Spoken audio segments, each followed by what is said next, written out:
Assalamualaikum warahmatullahi wabarakatuh. Alhamdulillahi rabbil alamin. Wassalatu wassalamu ala asyrafil anbiya wal mursalin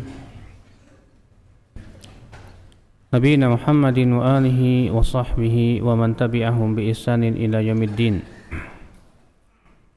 Asyhadu an la ilaha illallah wahdahu la syarikalah wa asyhadu anna Muhammadan abduhu wa rasuluh.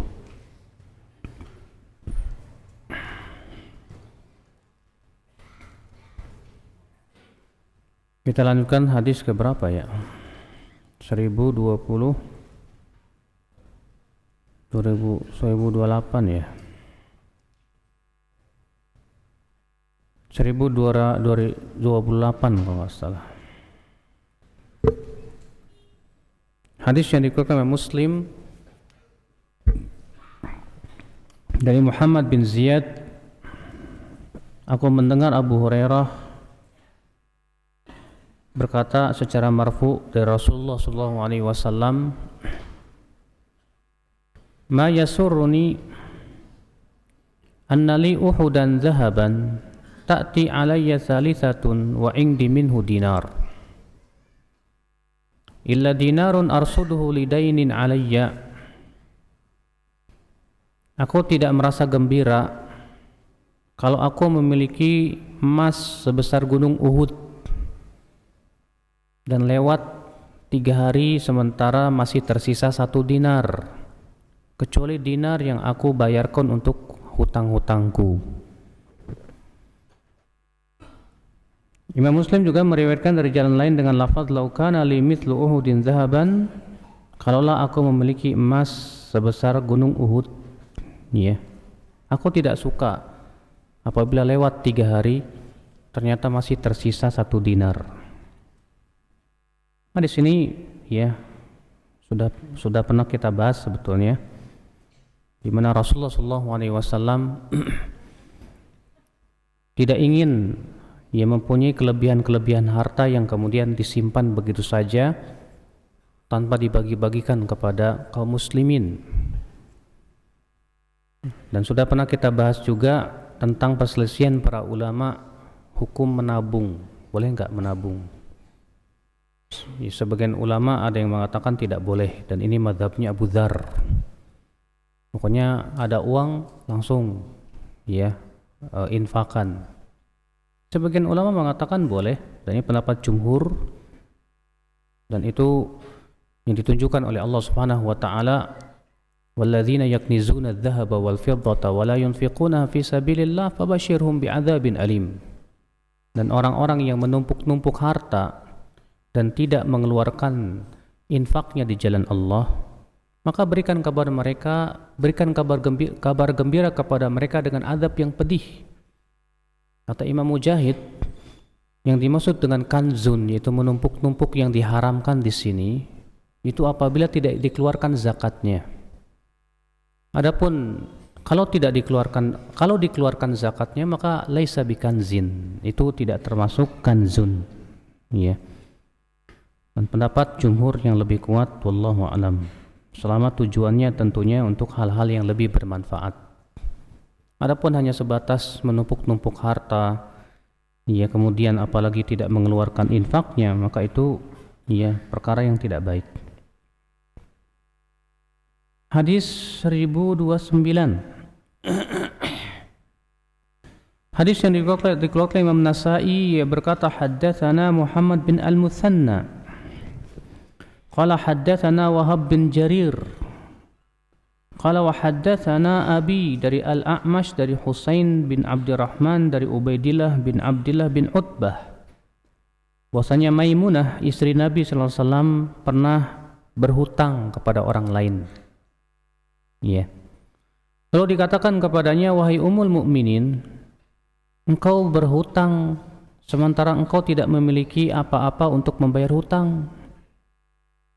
Maka Maimunah berkata, "Sesungguhnya aku mendengar Rasulullah SAW bersabda, man akhadha dainan wa huwa yuridu an yu'addiyahu a'anahu Allahu azza wa jal."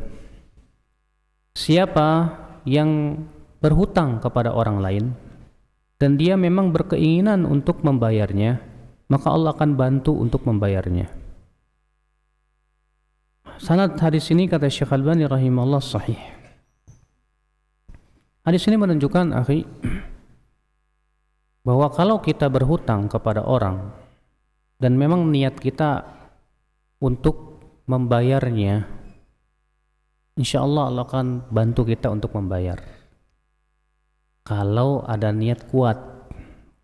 Tapi kalau tidak ada niat, kadang ada orang mengatakan yang penting saya kan berniat untuk membayar, tapi masya Allah mengulur-ngulur pembayaran. Kadang ada orang ngambil barang, seringkali terjadi ya penjual-penjual seperti itu, ngambil barang ya, kemudian karena dia tidak memanajenya dengan baik, barangnya habis, duitnya nggak ada ya. Ketika ditegur, mana rupanya diputar-putar lagi, akibatnya apa? Nanti akhi. Akibatnya apa? Masuk dalam hadis Nabi SAW, mutlul ghaniyyi dzulmun. Ya. Mengulur-ngulur pembayaran hutang padahal dia mampu melakukannya, itu termasuk kezaliman. Ya, termasuk kezaliman. Maka itu tidak diperkenankan ya akhwat Islam azakumullah. Yang jelas ya, kita tidak boleh bermudah-mudahan di dalam masalah hutang piutang. Kenapa? Karena hutang, apabila kita meninggal dalam keadaan kita punya hutang, maka hutang itu akan kita bayar nanti pada hari kiamat dengan dinar dan dirham. Maka dari itu ya akhi, ya memang sih betul, kalau kita memang berhutang sama orang dan niat kita mau bayar, Allah bantu. Tapi masalahnya kita mikir juga tentang masalah hutang piutang ini berat ya di mata Allah Subhanahu wa taala. Hadis 1030. Hadis yang dikeluarkan Imam Ahmad, ia berkata haddatsana Abdus Samad, ia berkata haddatsana Sakhr dari Nafi' dari Ibnu Umar. Ia berkata naha Rasulullah sallallahu alaihi wasallam an yabi'a hadirun libadin. Rasulullah sallallahu alaihi wasallam melarang ya, orang hadir, orang kota menjual untuk orang desa. Wa kana yaqul, dan beliau juga bersabda, la talaqul buyu' wala yabi' ba'dun ala ba'din. Jangan kalian mencegat ya barang yang sedang dibawa menuju pasar, dan jangan sebagian kalian menjual atas penjualan saudaranya. Wala yakhtub ahadukum aw ahadun ala khitbati akhih, dan jangan melamar wanita yang sudah dilamar saudaranya. Hatta yatrukal khatib al-awwal aw ya'danahu fayakhtub, ya, sampai pelamar yang pertama itu meninggalkannya atau dia mengizinkannya. Hadis ini akhwal Islam azakumullah sahih kata Syekh Albani rahimahullah. Hadis ini menunjukkan yang pertama, larangan bai'ul hadir libadin, orang kota menjualkan untuk orang desa, yang disebut dengan maklar. Namun para ulama mengatakan ya, yang dimaksud daripada larangan ini adalah apabila si orang desa tidak mengetahui harga yang ada di pasaran, ya, sehingga akhirnya dengan si orang kota membeli tersebut mengakibatkan orang-orang yang ada di kota pun tidak mendapatkan harga yang murah. Sebab kalau orang desa datang ke kota dalam keadaan dia tidak tahu harga, atau setidaknya dia memberikan harga yang murah, itu manfaat buat mereka. Tapi ketika orang kota datang ke desa kemudian dia mengatakan udah saya jualin sini, akhirnya tentunya dengan harga yang mahal, sehingga akhirnya apa yang terjadi, mencegah ya orang-orang kota untuk mendapatkan manfaat yang lebih banyak. Maka Rasulullah SAW mengatakan yang seperti ini tidak diperkenankan. Tapi kalau orang desa tahu, ya, orang desa tahu bahwa memang pasarannya, dan dia pun juga tidak tertipu, dia sudah faham, sudah mafhum, dan dia juga mempelajari harga-harga yang ada, nggak masalah kata para ulama untuk menjadi maklar pada waktu itu. Makanya maklar itu tidak mutlak haram, Pak. Ada yang haram, ada yang boleh. Ya tentunya rinciannya dalam fikih muamalat. Hadis ini juga menunjukkan tidak boleh menyetop barang di perjalanan yang menuju pasar.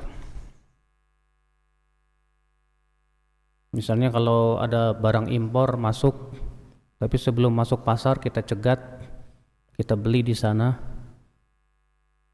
Ini pun dilarang. Kalau ternyata memang juga yang membawa barang tersebut tidak tahu harga pasar berapa. Tapi kalau ternyata dia tahu harga pasarnya berapa, ya, wallahu alam diperbolehkan. Karena ini berhubungan dengan masalah goben, seseorang itu tertipu atau tidak dari sisi ya, harga. Kalau ternyata setelah itu ketahuan, oh ternyata saya ketipu, harusnya di pasaran harganya segini, gara-gara dicegat di tengah jalan, rupanya dijual dengan harga yang lebih murah. Makanya dalam hal seperti ini kata para ulama, ya berlaku padanya khiyar, diberikan pilihan. Kalau ternyata saya ketipu, saya punya hak untuk mengambil lagi barang saya. Ya fasakh dan batal jual beli saya. Hadis ini juga menunjukkan ya akhul Islam larangan menjual atas penjualan saudaranya. Apa maksudnya menjual atas penjualan saudaranya? Misalnya antum penjual, iya, A penjual, B pembeli, dan C juga penjual. Si B datang ke si A dan berkata, Pak, ini berapa harganya? Oh segini. Kemudian terjadi tawar menawar. Akhirnya mereka pun sepakat, ya udah, gimana kalau harganya segini? Oke, setuju. Tahu-tahu si C datang ke si B, saya jual deh barang yang sama tapi dengan harga yang lebih murah, kamu mau nggak? Makanya si B mikir, mendingan yang lebih murah dong. Akhirnya apa yang terjadi? Si B pun membatalkan pembeliannya dengan si A. Yang terjadi apa? Si A tahu rupanya si B yang nawarin, si C yang nawarin ke si B. Akibatnya apa? Akibatnya akan terjadi permusuhan. Iya. Makanya ilat daripada dilarangnya hal seperti ini kata para ulama, itu akan menimbulkan permusuhan di antara kaum muslimin. Itu namanya menjual atas penjualan saudaranya. Sebaliknya juga sama, membeli atas pembelian saudaranya. Kalau si B membeli barang dari si A, terjadi tawar menawar, ya udah kata si B, ya.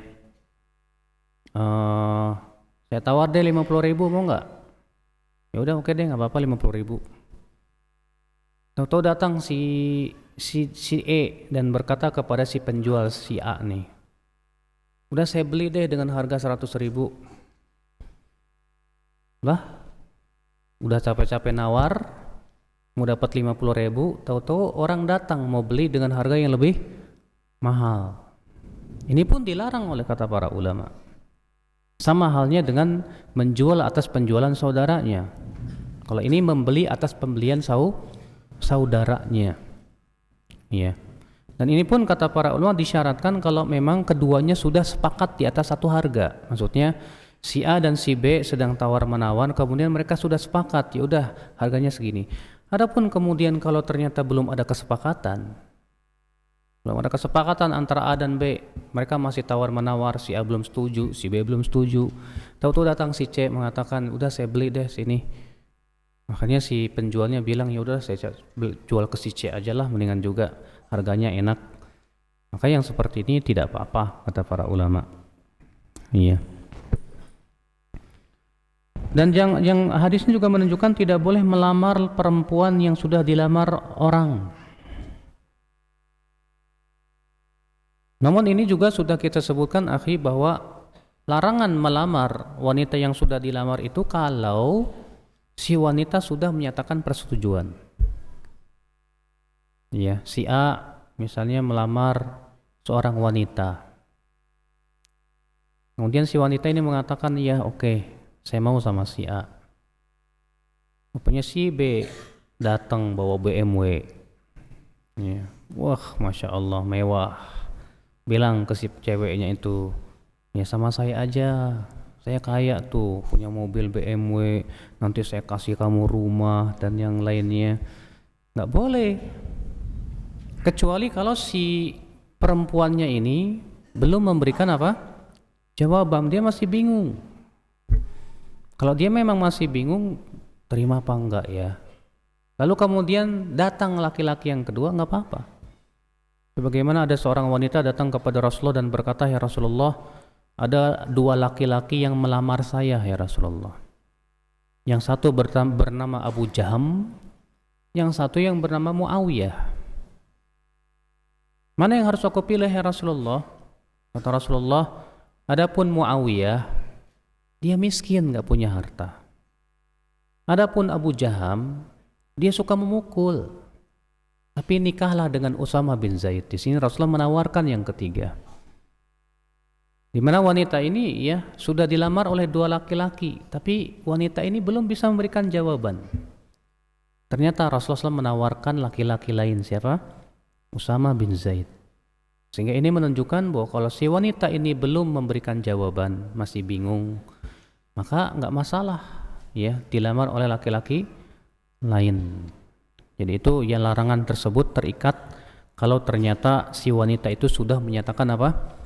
Persetujuannya dan dia mau sama yang melamarnya tersebut. Ya. Allahu a'lam. Dan larangan-larangan tadi itu Pak berhubungan dengan masalah apa? Hubungan antara kaum muslimin. Berarti ini menunjukkan semua perkara yang bisa menimbulkan permusuhan antara kaum muslimin haram hukumnya. Ya. Semua perkara yang bisa menimbulkan permusuhan antara kaum muslimin haram hukumnya. Hadis 1031.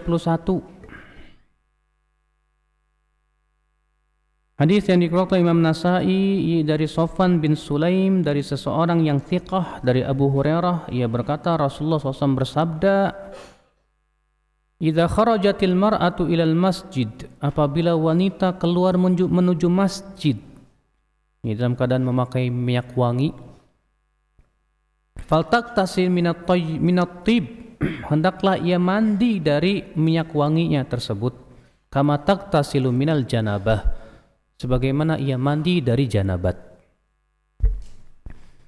Syekh Albani berkata perawinya thiqat kecuali laki-laki yang tidak disebut namanya tersebut. Walaupun dikatakan di situ thiqah, tapi ya pentausikan seperti ini tidak bisa dianggap. Akan tetapi Imam Baihaqi mengeluarkan dalam kitab As-Sunan Al-Kubra dari jalan Abdurrahman bin Al-Harith bin Abi Ubaid dari beberapa syekh ya Maula Abu Roham Al-Ghifari, dari kakeknya ia berkata, "Kharajtu ma'a Abi Hurairah minal masjid duha." Aku pernah keluar bersama Abu Hurairah dari masjid di waktu duha. Falaqiyatna imra'atun biha minal itar syai'un lam ajid bi anfa mithlihi qat. Maka kami pun bertemu dengan seorang wanita yang memakai minyak wangi yang wangi sekali. Faqala laha Rasulullah SAW alaikis salam. Faqala laha Abu Hurairah, maka Abu Hurairah berkata kepada wanita itu, alaikis salam. Lalu wanita itu menjawab wa alaiki wa alaika. Qala fa aina turidin? Kata Abu Hurairah, mau kemana kamu? Qalat al masjid. Si wanita ini berkata ke masjid. Qala kata Abu Hurairah, wali ayyi syai'in tatayyabti bihadha at-tib? Kenapa kamu memakai minyak wangi seperti ini ke masjid? Ya, kenapa kamu memakai minyak wangi sewangi ini? Qalat lil masjid. Si wanita berkata, sengaja kan untuk pergi ke masjid. Ya. Qal Abu Hurairah berkata, Allah, demi Allah, kamu pakai minyak wangi ini memang untuk ke masjid? Kata wanita itu, Allah, iya, betul-betul demi Allah. Ya, kata Abu Hurairah, Allah, benar, ya, demi Allah kamu tidak tujuannya mau pergi ke masjid? Kata wanita ini, iya. Allah. Maka Abu Hurairah berkata, fa inna hibbi Abul Qasim akhbarani. Sesungguhnya kekasihku Abul Qasim itu Rasulullah SAW mengabarkan kepadaku, annahu la tuqbalu limra'atin salatun tatayyabat bi tibin liwari zawjiha. Bahwa seorang wanita yang memakai wewangian untuk selain suaminya tidak akan diterima salatnya. Hatta taktasila minhu ghuslah minal janabah, sampai ia mandi seperti mandinya janabat.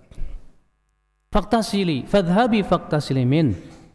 Kemudian Abu Hurairah berkata kepada wanita ini, pulanglah kamu, mandi kamu.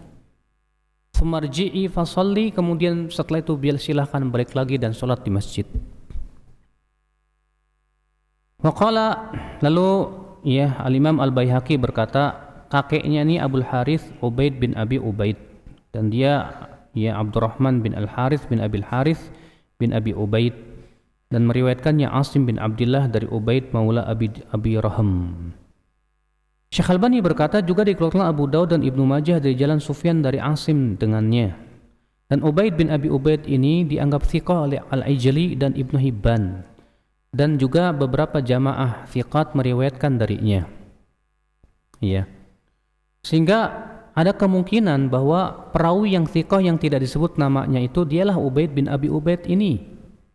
Dan juga ada kemungkinan yang lain. Akan tetapi ya pada setiap keadaan semua ini hadis ini sahih.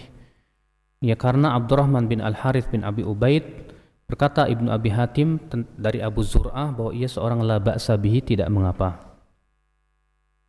Hadis ini menunjukkan ya akhi, haramnya wanita pergi ke masjid memakai minyak wangi. Dan bahwasanya wanita yang pergi ke masjid memakai minyak wangi wajib pulang dan wajib mandi janabat. Iya. Bahkan di sini Abu Hurairah ketika bertemu dengan wanita yang memakai minyak wangi tersebut, Abu Hurairah bertanya, kamu kemana? Kata dia, ke masjid. Terus kenapa kamu pakai minyak wangi? Kata wanita ini, ya tujuannya mau ke masjid. Kata Abu Hurairah, benar kamu? Iya. Ternyata kata Abu Hurairah, Rasulullah bersabda, wanita yang memakai minyak wangi untuk selain suaminya, sholatnya tidak diterima sampai ia mandi seperti mandinya janabat. Ya. Apalagi kalau wanita tersebut akhi keluarnya sengaja supaya wanginya tercium laki-laki. Kata Rasulullah, fahiya zaniyah, yang seperti ini wanita pelacur, kata Rasulullah. Pelacur. Na'udzubillah. Hadis 1032. Hadis yang dikeluarkan Imam Nasa'i dan Imam Ahmad dari jalan Syu'bah dari Abul Faid, ia berkata, aku mendengar Abdullah bin Murrah Az-Zuraqi dari Abu Sa'id Az-Zuraqi, anna rajulan sa'ala Rasulullah SAW anil azl, bahwa ada seorang laki-laki bertanya kepada Rasulullah SAW tentang hukum azl. Azl itu seorang suami ya bersetubuh dengan istrinya, kemudian ketika dia hendak mengeluarkan air mani maka ia keluarkan di luar kemaluan istrinya. Itu namanya azl. Ya. Faqala, laki-laki ini berkata memberikan alasan, inna imraati turdi wa ana akrah an tahmil. Istriku hai Rasulullah sedang menyusui dan saya tidak suka kalau dia hamil. Makanya kemudian si laki-laki ini melakukan azl. Maka Rasulullah SAW bersabda, innama quddira fir raham sayakun. Sesungguhnya yang ditakdirkan oleh Allah di dalam rahim itu pasti akan terjadi. Artinya kalau Allah takdirkan jadi ya jadi, kalau enggak ya enggak. Iya. Syekh Albani berkata perawinya thiqat kecuali Abdullah bin Murrah Az-Zuraqi ini. Al-Hafidh Ibnu Hajar mengatakan majhul. Akan tetapi dikuatkan oleh hadis Abu Sa'id Al-Khudri di mana disebutkan al-azl di sisi Nabi sallallahu alaihi wasallam. Kemudian Rasul bertanya, "Wa madzakum?" Apa itu azl? Kata mereka, "Ar-rajul takunu lahul mar'ah turdi fayusibu minha wa yaqra an tahmil minhu wa rajul takunu lahul amah Fayusibu minha wa yaqra an tahmil minhu. Ya, seseorang punya istri yang sedang menyusui, lalu ia menyetubuhinya, tapi ia tidak mau istrinya itu hamil. Atau seorang laki-laki punya budak wanita, lalu ia mensetubuhinya dan ia tidak mau dia hamil. Maka kata Rasulullah, fala alaikum alla taf'alu dzakum fa innama huwal qadar. Tidak mengapa kalian lakukan itu. Itu adalah takdir. Iya. Dari Muslim, Nasai dan Ahmad dari jalan Abdurrahman bin Bishr al-Ansari. Dan Muslim juga meriwayatkan dan Abu Daud, demikian pula Imam Ahmad dari beberapa jalan dari Abu Sa'id yang semisal. Hadis ini menunjukkan akal Islam ya bolehnya melakukan azl. Namun banyak ulama mengatakan ya disyaratkan itu kalau ya dengan keridhaan istrinya. Dengan keridhaan apa? Istrinya. Ya, supaya tidak menyakiti hati istrinya. Karena ini berhubungan dengan apa? Kepuasan ya dalam bersetubuh. Kalau antum tiba-tiba mengeluarkan zakar antum kemudian dikeluarkan di luar, maka kemudian si istri tidak puas, ya. Akibatnya si istri jadi kesal dan yang lainnya. Makanya sebagian ulama mengatakan, ya, hendaknya dengan keridhaan istrinya. Kalau istrinya enggak ridho, jangan. Ya udah jangan. Ya, wallahu a'lam. Hadis selanjutnya 1033. Hadis yang dikeluarkan oleh At-Tabrani dalam Al-Awsat dan demikian pula Ad-Daraqutni dari Laits bin Abi Sulaim dari Ibnu Abi Mulaikah dari Abdullah bin Hanzalah Ar-Rahib secara marfu bahwa Rasulullah SAW bersabda, dirhamu riba ya'kuluhu rajul wa huwa ya'lam asyaddu indallah min sittatin wa thalathina zanyah. Satu dirhamnya riba yang dimakan oleh seseorang dalam keadaan ia tahu itu riba, maka itu lebih berat di sisi Allah dari 36 kali berzina. Dikeluarkan oleh Tabrani, ya. Dan dari jalan ini juga Ibnu Asakir, Syekh Albani berkata sanad ini lemah.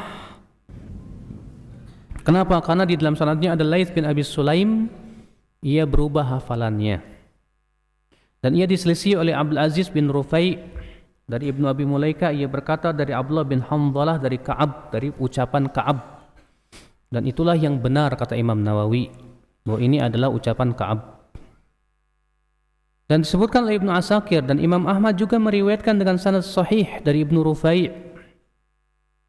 Demikian pula Imam Daraqutni meriwayatkan. Dan Ad-Daraqutni berkata hadza ashah minal marfu'. Dan yang mauquf ini lebih sahih daripada yang marfu. Akan tetapi ia dimutabaat oleh Ayyub dari Ibnu Abi Mulaikah dari Abdullah bin Hanzalah secara marfu juga. Dikeluarkan Imam Ahmad, ia berkata haddatsana Husain bin Muhammad, ia berkata haddatsana Jarir yakni Ibnu Hazim dari Ayyub dengannya. Dan Ad-Darqutni juga meriwayatkannya. Syekh Albani berkata sanad ini sahih sesuai dengan syarat Bukhari dan Muslim. Ya. Namun ya di sebagian ulama ada yang menganggap di dalam sanad hadis ini juga ada ilat. Itu taghayyur Jarir qabla mautihi, yaitu katanya Jarir berubah hafalannya sebelum meninggalnya. Akan tetapi Syekh Albani mengatakan falam yusib. Ya, klaim ini tidak benar.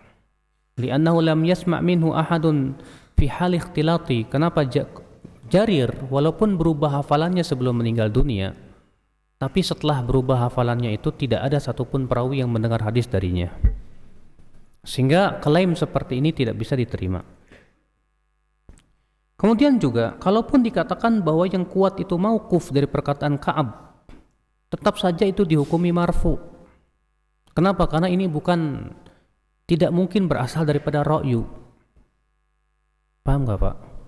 Jadi hadis ini diperselisihkan oleh para ulama. Apakah ini sabda Rasulullah atau bukan? Permasalahannya Imam Nawawi mengatakan bahwa yang sahih itu mauquf dari perkataan Ka'ab. Ya.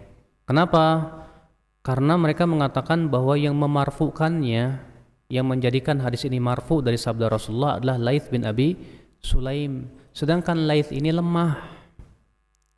Dan sementara Laits ini diselisihi oleh perawi yang lebih thiqah darinya, yang bernama Abdul Aziz bin Rufai. Di mana Abdul Aziz bin Rufai ini meriwayatkan secara mauquf, sedangkan Laits bin Abi Sulaim ini meriwayatkan secara marfu. Sementara Abdul Aziz lebih kuat daripada Laits. Paham enggak? Ya, lebih kuat daripada Laits. Maka dari itu Imam Nawawi mengatakan yang benar bahwa hadis ini mauquf dari perkataan Ka'ab. Namun kata Syekh Albani, ini bisa diterima kalau Laits bin Abi Sulaim bersendirian. Masalahnya ia dimutabaat oleh Ayyub. Dan Ayyub ini seorang perawi yang sangat thiqah, Ayyub bin Abi Tamimah As-Sakhtiyani. Ya. Di mana Ayyub meriwayatkan ternyata secara marfu juga dari sabda Rasulullah sallallahu alaihi wasallam. Sehingga penyelisihan Abdul Aziz ini tidak memberikan pengaruh. Toh kalaupun misalnya yang benar itu adalah mauquf dari perkataan Ka'ab, tapi ucapan seperti ini tidak mungkin diucapkan oleh Ka'ab dari rakyunya sendiri. Maka ini dihukumi marfu dari sabda Rasulullah sallallahu alaihi wasallam. Karena Ka'ab tahu dari mana bahwa 1 dirham riba lebih berat daripada apa? 36 kali berzina. Kalau itu bukan dari Rasulullah sallallahu alaihi wasallam, enggak mungkin perkataan seperti ini merupakan ijtihad dari seorang sahabat. Enggak mungkin, kan ini mengabarkan sesuatu apa? Ya, ganjaran atau siksa ataupun pahala itu bukan hak ijtihad, Pak. Tapi itu pasti berasal dari Rasulullah sallallahu alaihi wasallam. Maka dari itu kata Syekh Albani rahimahullah, hadis ini sahih. Ya, apalagi yang dari Ayyub itu kata beliau sahih sesuai dengan syarat Bukhari dan Muslim. Hadis ini menunjukkan ya akhi beratnya riba. Dan ternyata 1 dirhamnya riba itu lebih berat daripada 36 kali berzina. Padahal zina dosa besar tidak? Dosa besar. Ternyata riba lebih besar tidak? Lebih besar. Ya. Makanya saya merasa heran, Pak.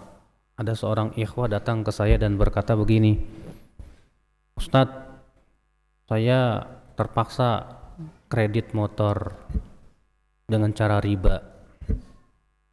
Karena daripada saya tiap hari ikhtilat terus di angkot, tiap hari saya pergi ke kantor, campur baur terus laki-laki perempuan, mata juga tidak bisa dijaga.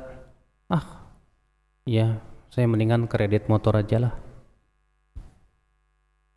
Kata saya, akhi, riba dengan ikhtilat lebih besar mana dosanya?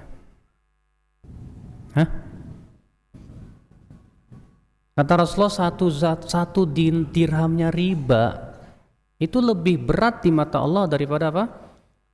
36 kali berzina. Nah, ini cuma ikhtilat. Antum ingin lari dari dosa yang tidak besar jatuh kepada dosa yang besar, kan gimana? Inilah ya akhi fenomena ketidakfakihan. Ya. Dia menganggap, ya masa saya tiap hari ikhtilat dan yang lainnya, saya melihat perempuan dan yang lainnya. Betul, tapi masalahnya antum pergi ke kantor kan untuk mencari nafkah. Ya.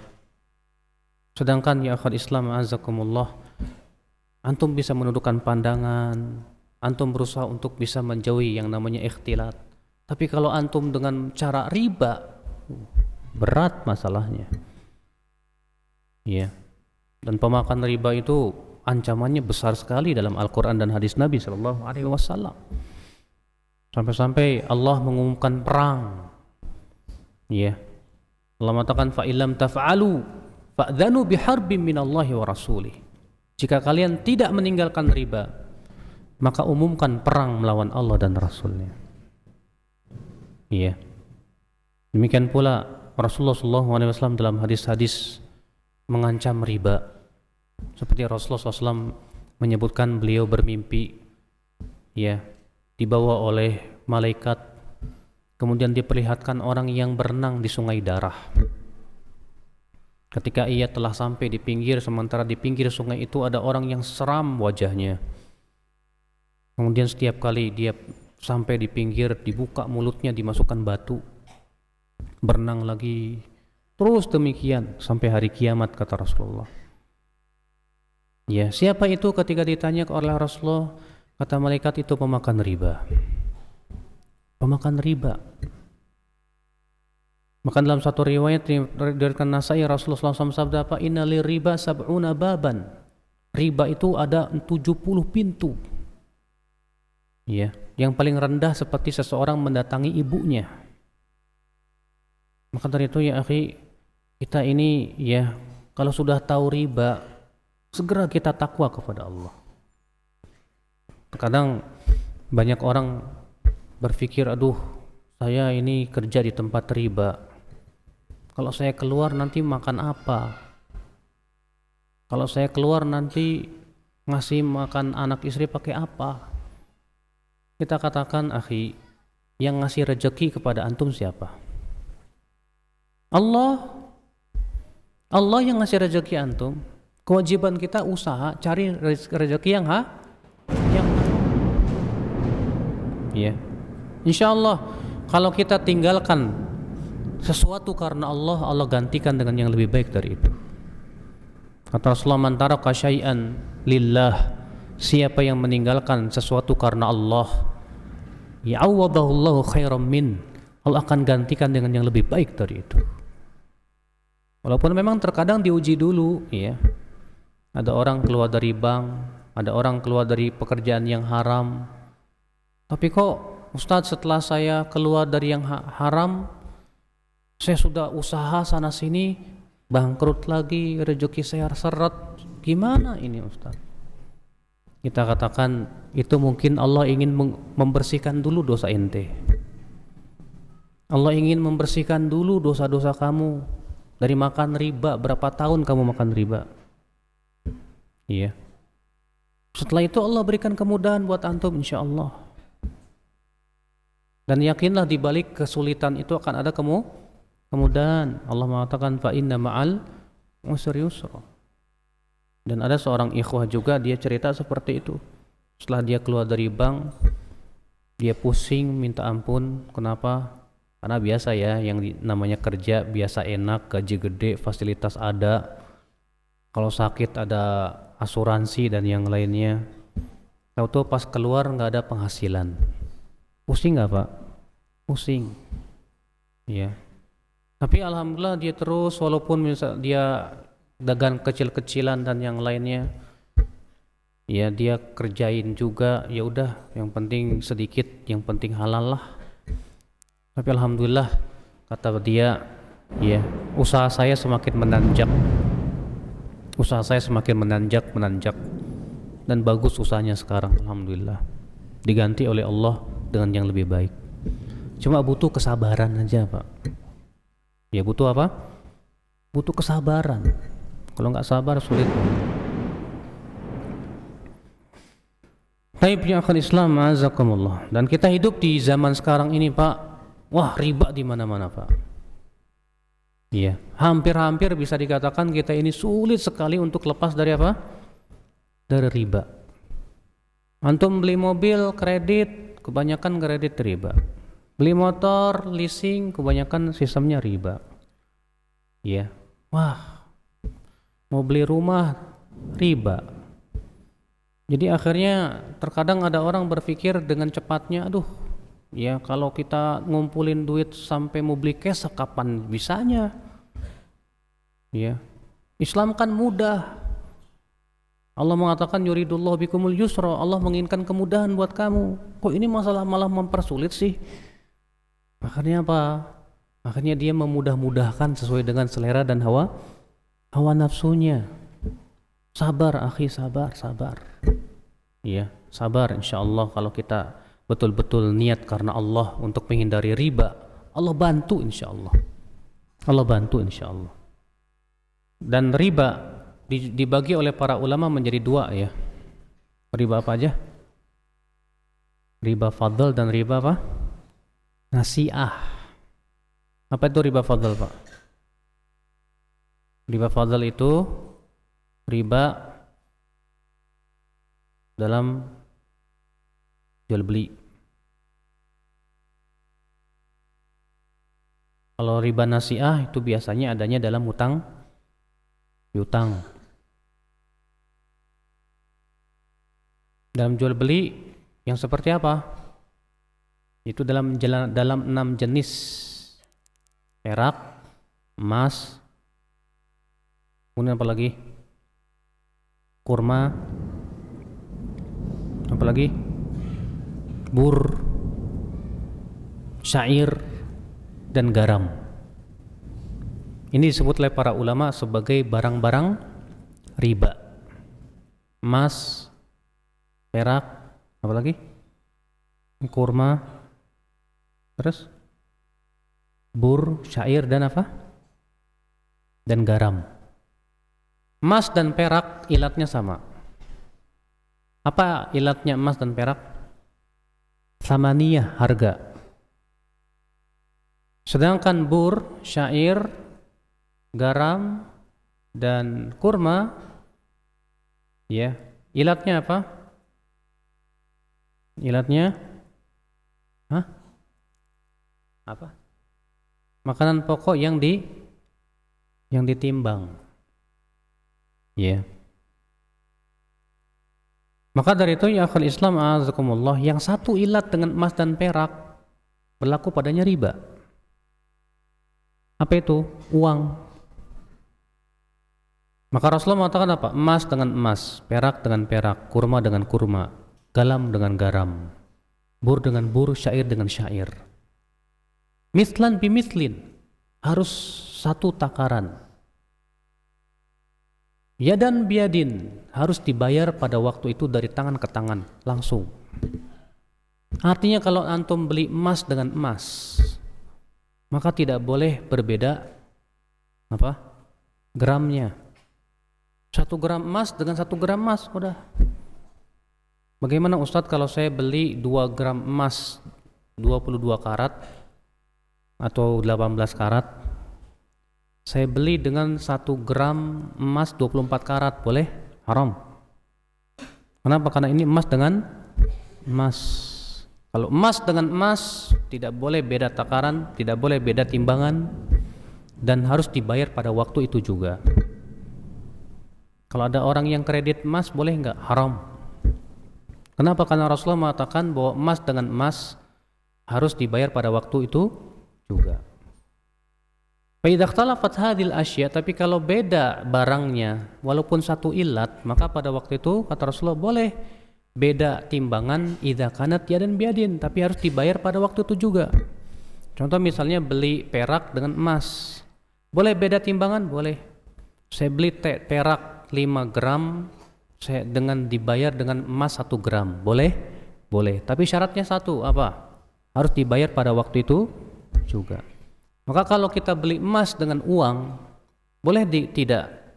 Dengan tempo, haram. Harus dibayar pada waktu itu juga. Ya. Tukar tambah emas gimana? Boleh nggak, Pak? Tukar tambah emas, ya. Saya punya emas, situ tukar tambahin duit segini. Haram. Kenapa? Karena masalahnya ini emas dengan emas. Tidak boleh berlebih. Caranya gimana dong? Jual dulu tuh emas dengan uang. Dengan uang itu baru kita beli emas. Makanya pernah di zaman Rasulullah SAW ada Bilal membawa ke Rasulullah SAW kurma yang bagus. Kemudian Rasulullah bertanya, dari mana kurma bagus ini? Kata Bilal, hai Rasulullah, tadi aku membelinya dengan 2 keranjang kurma jelek. Maka aku beli 1 keranjang kurma bagus ini dengan 2 keranjang kurma jelek. Kata Rasulullah, awih ainur riba, itu riba. Lalu bagaimana hai Rasulullah? Kata Rasulullah, jual dulu kurma jelekmu itu dengan dirham. Lalu dari dirham itu kamu keluar beli apa?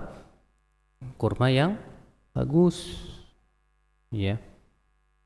Nah, sekarang kalau kita beli rupiah dengan dolar, boleh nggak? Boleh, tapi dengan syarat harus dibeli pada waktu itu juga, nggak boleh tempo. Kenapa? Karena ya satu ilat, barangnya beda. Ini disebut dengan money changer itu. Nah ini akhwat Islam azakumullah ya, barang-barang riba. Demikian pula masalah riba nasiah biasanya terjadi dalam masalah hutang piutang, itu bentuk-bentuknya banyak sekali. Ya, tentu mungkin sudah pernah dijelaskan oleh Dr. Erwandi di sini. Ya, tentang masalah barang apa jual beli riba. Subhanakallah bihamdik, asyhadu an la ilaha illa anta astaghfiruka wa atubu ilaik. Assalamualaikum warahmatullahi wabarakatuh.